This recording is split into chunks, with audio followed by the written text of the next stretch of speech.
यह कहानी वैसे तो कल्पना पर आधारित है, लेकिन फिर भी इस कहानी से जो सीख हमें मिलती है वह बहुत महत्वपूर्ण है।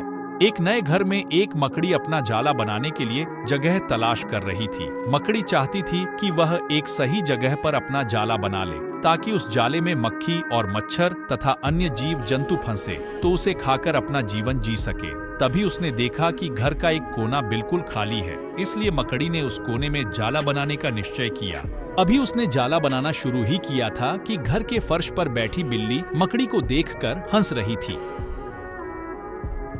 इसके हंसने पर मकड़ी ने पूछा कि क्या बात है?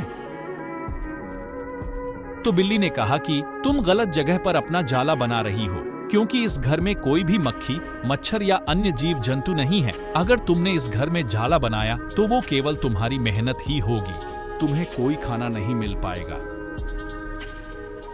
मकड़ी को बिल्ली की बात सही लगी। उसने बिल्ली को शुक्रिया कहा, फिर जाले के लिए अन्य जगह की तलाश में निकल गई।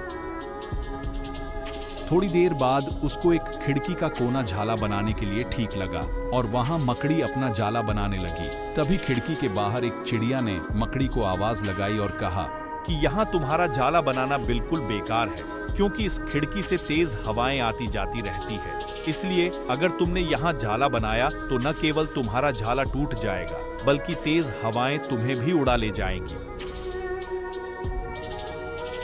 मकड़ी को चिड़िया की बात भी सही लगी और उसने वह झाला भी अधूरा छोड़ दिया। फिर एक नई जगह की तलाश में आगे बढ़ी। थोड़ी देर बाद उसने एक अलमारी के दरवाजे पर अपना जाला बनाना चाहा।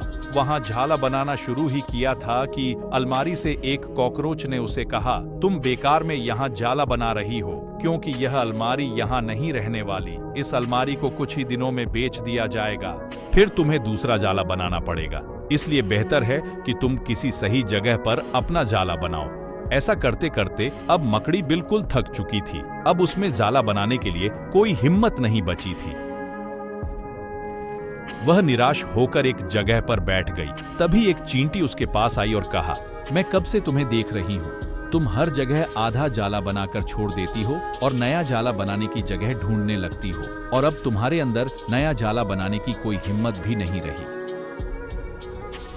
वो इसलिए क्योंकि तुमने अपना काम दूसरों की सलाह पर किया। अगर तुमने अपने काम के लिए अपने मन की बात सुनी होती तो तुम्हारा जाला बन चुका होता। मकड़ी उसकी बात को शांति से सुनती रही और पछता रही थी कि उसने अपने मन की बात नहीं सुनी। सीख। इस कहानी से हमें यह सीख मिलती है कि हमें अपने काम के लिए अन्य की सलाह और सूचनाओं पर निर्भर नहीं रहना चाहिए, बल्कि हमें जो सही लगता है उसका पूर्ण रूप से अभ्यास करने के बाद अपना काम पूरा ही करना चाहिए।